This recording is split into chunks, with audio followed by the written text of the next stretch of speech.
That efficiency in organisation is really no different to being invited to someone's house and there's confusion about the address. So I invite you to my home and say, hey, listen, next time you're in Melbourne, why don't you come down to Melbourne? Like, I'm right in the city. You should just, if you're in the city, just give us a call and we'll catch up.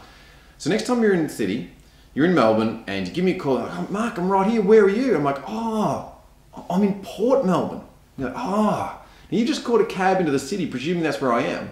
And so now I'm explaining, oh, listen, if you go a couple of blocks, you can catch the tram, it'll take you there, and you can get off at this stop and it should be a fine, only cost you a few bucks, and here's where to go get a ticket if you haven't got one, yada, yada, yada.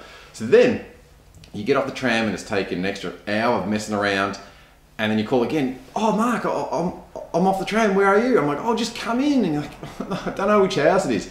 Oh, right, okay, what can you see? And there's this big crisis, only to find out that you've got to walk a few more blocks. Now, every time that happens, that person expends energy moving towards a goal that they thought was locked in, and then the goal changes. And they've put energy in, and there's a psychology that says, once I get there, I'm going to rest.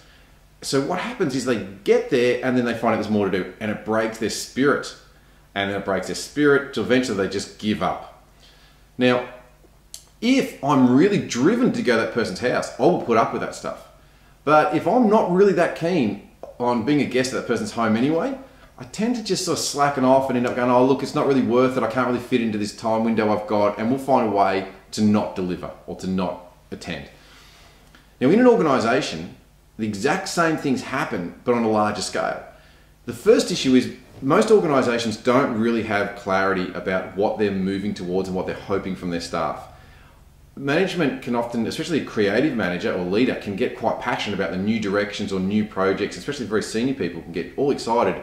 And the communication comes down the organisation that the goalposts have just shifted. Or we want you to do it this way now, but we still want that goal. It's kind of like we want you to still go to the house in Port Melbourne, but we want you to use a bike, not a tram or a taxi. And you're like, oh, there's inefficiencies. So what most companies are missing is that real clear goal clarity, clear understanding of the vision of what they're hoping to build, big picture over a long period of time, a lack of understanding what the core purpose of an organisation is, and then a lack of understanding of how we're going to conduct ourselves to make that happen. These things really break down an organisation, because when they're present, you accelerate, and when they're not present, they will slowly break you over time. And that's really just relative to how not present they are, if you like, because some people do them okay, but if you do them real badly, you'll just disappear overnight. That inefficiency is as frustrating as those times when you're in the car with your partner going, oh, I don't know where the damn place is. If that's in your organisation, you've got some major problems. What must first happen is the company needs to be clear on its vision, it needs to be clear on its goals, it needs to be clear on its core purpose and the culture that it's going to use to deliver that. Then it needs to put that into a framework where all of that can be communicated right through the organisation with clear accountability opportunities, clear targets for everybody to hit, and clear things that can be ticked off so that we know the whole organisation is understanding part A, part B, part C, all the way through to the end of the journey. And those things can be project managed just like any actual material project would be managed. You can project manage purpose, vision, culture, and goals. And then you'll just dissolve inefficiency.